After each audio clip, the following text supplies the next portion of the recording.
1980 साली त्याच्या आधी माझ्या हातात सत्ता होती. सत्ता गेली, निवडणुका आल्या आणि काहीतरी 50-52 आमदार निवडून आले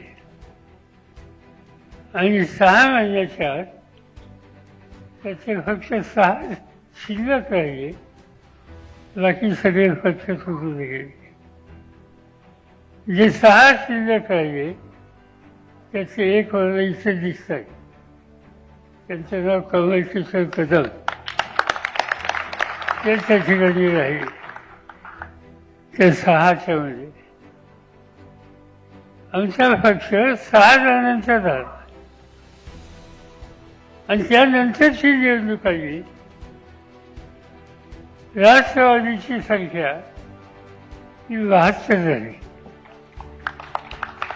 राज्य सरकारमध्ये काम करायची संधी मिळाली आणि त्यामुळं फुटीची चिंता करणार, कोण आले कोण गेले त्याच्याबद्दलची चिंता करणार.